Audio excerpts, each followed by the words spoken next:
रात का समय था और अस्पताल में सन्नाटा पसरा हुआ था। अंशुल को नाइट शिफ्ट करनी थी। यह उसका पहला दिन था और वह थोड़ा नर्वस था। पुराने स्टाफ ने उसे बताया था कि रात को अस्पताल में अजीब चीजें होती हैं। अंशुल ने इसे मजाक समझा और हंसते हुए अपनी ड्यूटी पर लग गया। रात के करीब 2 बजे जब अंशुल फाइलें चेक कर रहा था तो उसे गलियारे से किसी के चलने की आवाज आई। उसने सिर उठाकर देखा, लेकिन वहां कोई नहीं था। उसे लगा कि शायद उसकी थकान का असर है। वह फिर से अपने काम में लग गया। कुछ ही देर बाद फिर से आवाजें आने लगीं। इस बार उसने स्पष्ट रूप से सुना कि कोई धीरे धीरे चल रहा है। अंशुल ने अपने दिल की धड़कनें तेज होते हुए महसूस की। उसने हिम्मत जुटाकर आवाज की दिशा में जाने का फैसला किया। अंशुल ने गलियारे में जाकर देखा, लेकिन वहां कोई नहीं था। अचानक उसे लगा कि कोई उसके पीछे खड़ा है।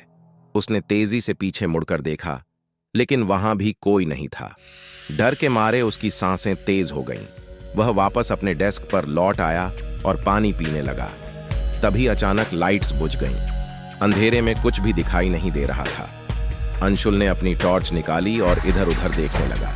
उसे लगा कि वह किसी की नजरों में है। अंशुल ने हिम्मत जुटाकर लाइट्स के स्विच तक पहुंचने की कोशिश की। तभी उसे ठंडी हवा का झोंका महसूस हुआ। उसके कानों में किसी के फुसफुसाने की आवाज आई। तुम यहां क्या कर रहे हो? अंशुल ने जोर से चिल्लाया और तेजी से भागा। वह सीढ़ियों से नीचे की ओर दौड़ा।